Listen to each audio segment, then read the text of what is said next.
Yesterday I slapped my mill in front of my husband. For context, my husband is white and I am mixed. My mom is Puerto Rican and my dad is white. My mom has very dark skin and my dad is pretty fair. I'm pretty white passing, which for those who don't know, means you can't really tell that I am Latina unless I tell you. A running family joke is that melanin skips a generation because my maternal grandpa is also very fair but my maternal great-grandma is very brown. With that out of the way, I'll get into my situation. I have been with my husband for 7 years, married for 5. We have a 3-year-old little girl who is the light of my life. When she was born, she had a head full of dark brown curls, dark brown eyes and a fairly olive complexion. She looks like me when I get tan. You can definitely tell she's part Latino. Despite knowing all this, my mill has gotten it into her head that my daughter isn't my husband's. She's been telling anyone who will listen that I must have had an affair because there's no way her son's child could be that color. Yeah. How nice. My mill has always been standoffish with me. She never made a big effort to get to know me and was always more polite than anything else.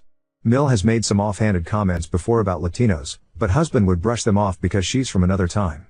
I wanted to write off her behavior as just her not being educated enough. I realize now that was my mistake because it gave her the okay to keep going. When husband and I heard from Sil that Mill was saying this, we invited her over to talk about this. I was really hoping we'd be able to fix this. However, what happened was my Mill going on a rant for like 15 minutes. It consisted of her outing herself as a racist. Saying she knew girls like me couldn't control themselves, that she knew from the start what would happen. Nerve, I had to pass my daughter off as her. Also some very colorful slurs. Husband and I were frozen in shock because she hadn't even stepped into the house and was just screeching on our doorstep. What snapped me out of it was when she started to insult my mom, saying she probably did the same to my dad. I don't know what came over me next. I've never hit someone before. But I ended up smacking her so hard her glasses fell off. That's what got my husband to start talking. Or rather yelling at his mother and me for acting this way while Mill started to wail. Yes. I shouldn't have hit her, I know. That's wrong. But hearing him imply I was in the wrong the same way Mill was made me more angry. I told him he's just as much a racist as his mom if he was trying to make me out to be as bad as her. I got my keys from inside the house while he was trying to calm his mom down and left. I drove to a hotel and spent the night there. Now it's the afternoon and I haven't left the hotel room since checking in. Husband and several other friends and family have been trying to reach me. I only replied to my Sil to tell her I'm safe at a hotel and asked her to not tell my husband what hotel I'm at. Guilt is starting to sink in and I'm questioning everything. Like, did I allow my Mill to do this? Did I showcase behavior that made her think I was cheating? Does husband think I cheated and that's why Mill has this in her head?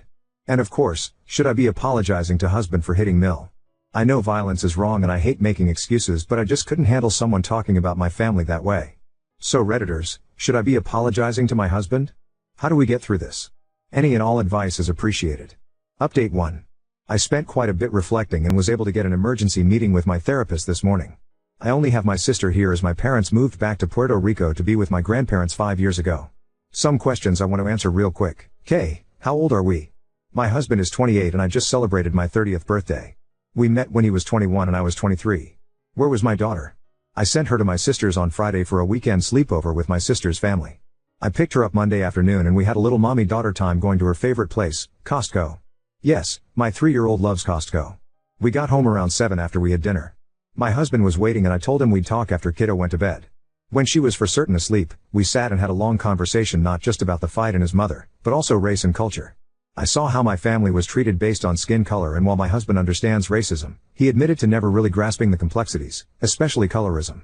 A lot of you jumped to me taking my daughter and leaving or telling me he'd leave me. Sorry to disappoint, but no, we're not getting a divorce or anything of the sort. He apologized to me for not standing up for me before and then, acknowledging he didn't want to think of his mother in a racist light. I also apologized for hitting her because in the end, no, it doesn't help us. He did forgive me and said if it wasn't his mom saying it, he'd probably slap them too. We will be going to a marriage counselor, we decided, hoping to find one that specializes in interracial marriage. Our daughter is going to face challenges in the future because of her race. It's sad to say, but unfortunately racism is still alive and we want to know how to protect her and uplift her so she does not feel ashamed of her heritage.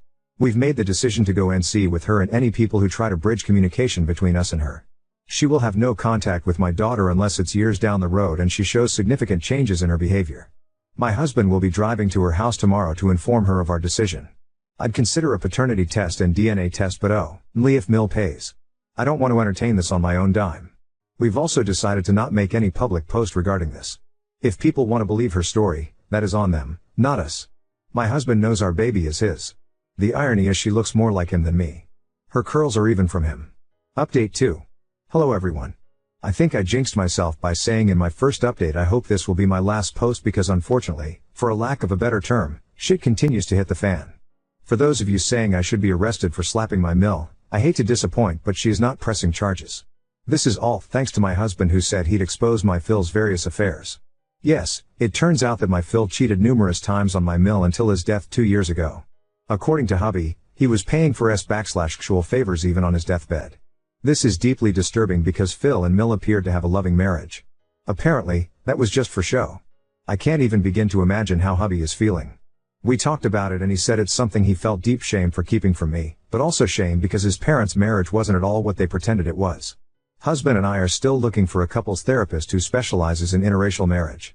Husband is also looking for a therapist of his own after the conversation with Mill opened his eyes to a lot of other traumas and issues he feels haven't been properly worked through. I'm so proud of him for taking these steps. Now on to how the conversation on Wednesday went, which is of course why I made this update to continue to vent.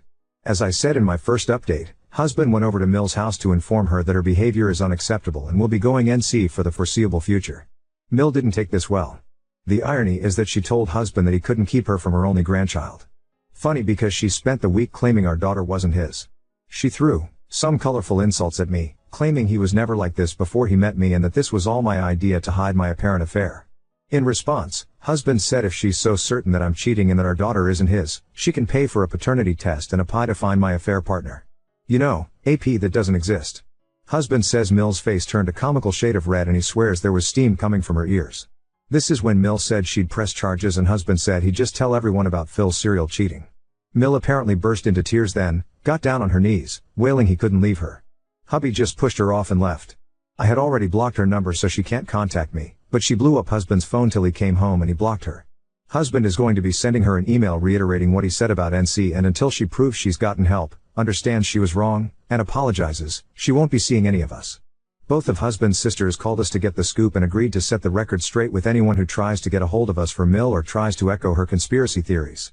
Anyone who wants to back her up can crowdfund for a paternity test and pie.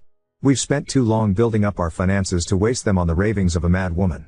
Husband and I did read comments on the posts, I did tell him about it and show him, and we both thank you for the support and helpful comments. Husband has a special message for those doubting me and saying I should get arrested, get fucked incel. I love this man so much and I'm so lucky to call him my husband and the father of my little girl. We'll be celebrating Mill being out of our lives by taking our daughter out to Texas Roadhouse, eating an ungodly amount of rolls, and seeing Despicable Me 4. Wishing everyone love and thank you again for all the support. Update 3. First things first, Mill did not take the NC declaration lightly. Out of self-reflection or apologizing, she decided to double down in the most dramatic way possible. We received a letter from her lawyer claiming she was going to pursue grandparent rights to see our daughter. Yeah, you read that correctly. The same woman who spent weeks insisting my kid wasn't her grandchild now suddenly can't live without her. After my husband and I stopped laughing at the audacity, we realized we needed to take this seriously. Thankfully, a friend of mine is an attorney, and they assured us that Mill's case is thinner than rice paper.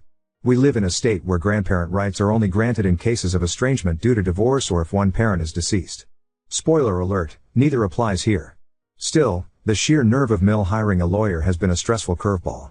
While we've been dealing with the legal nonsense, my husband's sisters, Sil 1 and Sil 2, have been absolute lifesavers.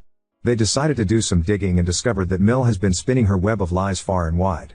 According to Sil 1, Mill is telling extended family that I am keeping her grandchild from her because I'm a jealous, unfaithful Latina. She also conveniently leaves out the part where she accused me of cheating, got slapped, and went full meltdown mode. Sil 2, who's always had a bit of a rebellious streak, took it upon herself to expose Mill's lies at a recent family gathering. She literally stood up in front of everyone, pulled out screenshots of texts from Mill, and said, if you're gonna believe this woman, at least get the whole story. Apparently, there were a lot of dropped jaws and awkward silences. Sil 2 said Mill stormed out, claiming we'd turned everyone against her. Good riddance. Amidst the chaos, my husband has been making incredible progress in therapy.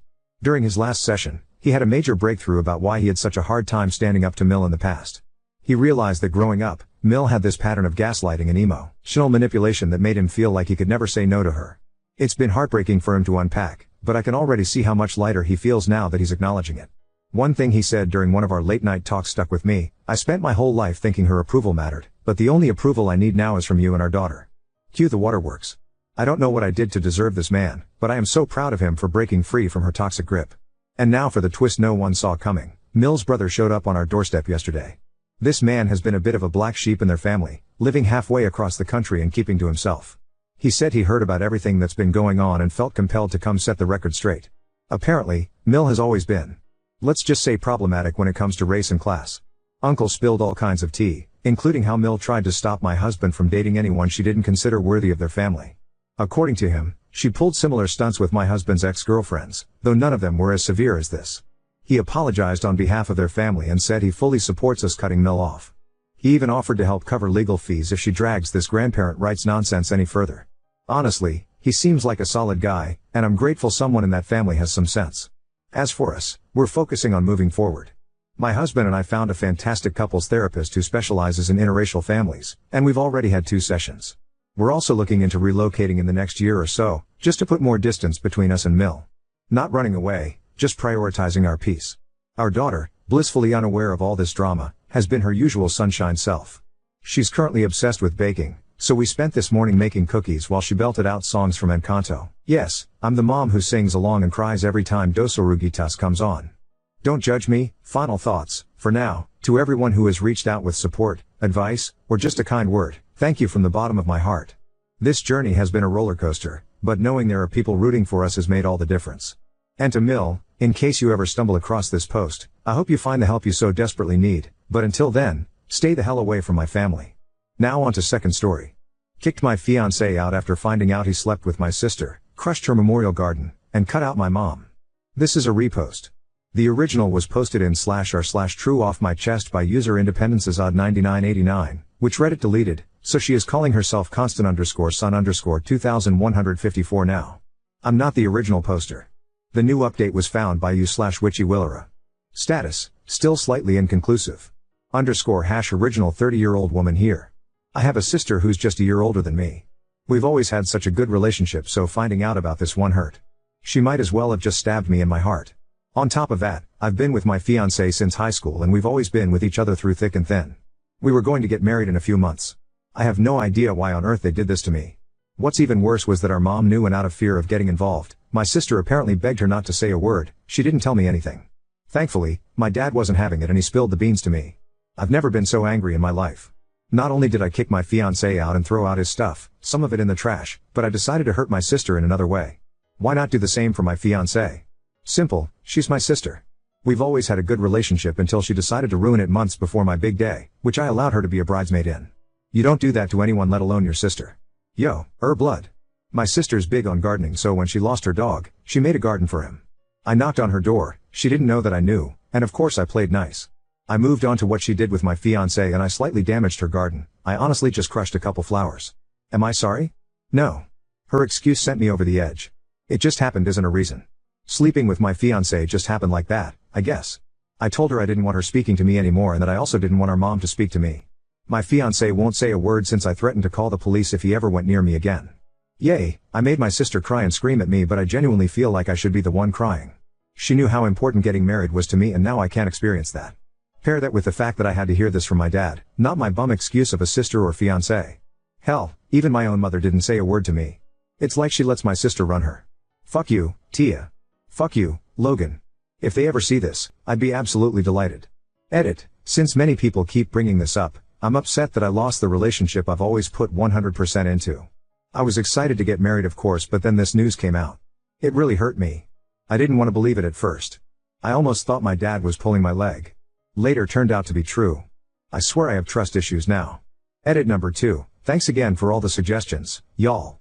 It's helping me feel more confident in exposing them. I'm just a bundle of nerves right now because I know shit's gonna hit the fan again. When I do so, I'll try my best to come with an update. I mean, it's the least y'all deserve, haha. Last edit, when I say I decided to hurt her, it's because I kinda ruined something so meaningful to her. I feel like for most people, besides on here, that would be a bit far. That's just how I feel though. I understand it's not what you guys wanted, lol. Clearly worked a buy, though, since she thought I was so damn psychotic for that. Like I said, I don't feel sorry about hurting her that way. Update 1. Hey everyone. Seems like my other post has been deleted. Thanks again for the comments and support. I found out quite a bit. To start off, I did expose her and my ex on my story. I unblocked them both to tag them. Shout out to the dude who wrote down what I should say. I saved it and wrote it but added some other words of my own. My ex actually blocked me after he saw my story. I sent my Reddit post to my sister after. At the time, she didn't see, but I got a call from my ex's mom. She was furious about everything, but she asked me how I was holding up and if I've heard the news. My heart sank a little because I honestly couldn't bear to hear any more bad news. I asked her what she was talking about. She said, "So you haven't?" I said no and asked her to tell me. My sister's pregnant. Apparently, he told her in an attempt to make her chill out on my sister. I didn't want to hear any more, so I told her I needed to hang up the phone. Thankfully, she accepted because I literally burst into tears 2 seconds later. After 5 minutes of crying, my sister responded to my story and text with the Reddit post link. She was texting me in all caps begging me to take it down. If I wasn't so upset, I would have laughed a little, but I just sat there watching her blow up my phone. I got even angrier when she said, "I'm coming over and I'm telling mom that you're spreading my business online." "Alright, you big baby." Still never responded though. I felt frozen. 30 minutes later, she's trying to break my door down, so I opened it in a fit of rage and I started screaming all kinds of shit at her. She kept screaming at me to take it down and I told her that's gonna stay up for as long as I want it to. She kept telling me she didn't deserve online hate, and she even tried telling me that she's always been there for me through everything and that she would have forgiven me if it was the other way around. That's when I punched her. A small part of me felt guilty. I'm not the fighting type, and that was probably evident in my last post, haha, but she retaliated by saying it's not my fault, he was tired of you, and that's when I told her that I hope she ends up like her dog and that she deserves every bit of hate she's getting for ruining my relationship. I even apologized for not ruining her entire garden and her stupid face at first. I know I'm wrong for saying this, but the entire time, she was playing the victim. She called me evil and told me to rot in hell. Kept saying I was punishing her over a mistake. I said, "You have no idea what you've put me through, and I know you would have done the same thing if you were the victim." She kept crying and insulting me because all she's ever done was support me through everything, and I had the nerve to hurt her and allow strangers to bash her on the internet. I told her she deserved it and I don't want her talking to me ever again, and if she comes near me, I'm calling the police. She kept saying I was being extremely unfair and that she said she was sorry in her texts, but I wasn't having it. I told her to tell mom I'm not talking to her again either. She asked me if I was really going to cut her off like that, and I just wished her good luck with her unwanted child and told her to go home. That was the last time she walked off my porch. Anyway, I had to clean up my favorite vase because she smashed it, but it doesn't even matter. At least they're out of my life. However, it's weird how sad I feel now. It's for my own good, but damn, I'll never experience the bond we had again. On the bright side, seems like I've dodged 2 bullets. Last edit to say that my dad called not too long ago asking me to take every post down because according to my mother, my bitch sister is bawling her eyes out over mean people on the internet. As if I'm taking anything down. My dad's pissed about her PR pregnancy, but my mom continues to defend her by saying we need to chill out on her a little bit. This is why I'm not talking to her. Thanks again though, everyone. I'm exhausted and I need to worry about other things. Update 2. I've officially decided to go LC with my dad today. Surprisingly, he wasn't that upset about it. However, he's still on team take down the posts, and that's why I made my decision. My mom wants nothing to do with me because if I wasn't going to respect the family, there's no point in trying to get to you. Wow, it's almost like that's what I wanted. My cousin and my ex's sister have been supporting me. Apparently, my sister has had meltdown after meltdown because more people are slowly finding out about the affair, not only in person but on the internet. She actually got into it with my cousin online, and according to my cousin, my sister keeps asking her to tell me to take down the posts because she's sorry and she felt pressured into doing what she did. Last I even heard about my ex was from his sister. She told me that they did speak, and although he's not ready for a child, he doesn't feel comfortable leaving my pregnant sister on her own. He also wants me to stop what I'm doing, but oh well, they're made for each other. Anyway, I've surprisingly been feeling a bit better thanks to my cousin and my new sister, as I like to call my ex's sister now, haha. I've actually gotten some good sleep. Still considering therapy too. A very tiny part of me feels pretty bad for exposing my sister and ex, and I'll always miss the relationship I've had with them, even despite my last encounter with my sister, but they've hurt me and it's what they deserve. If they're not taking it well, that's their problem.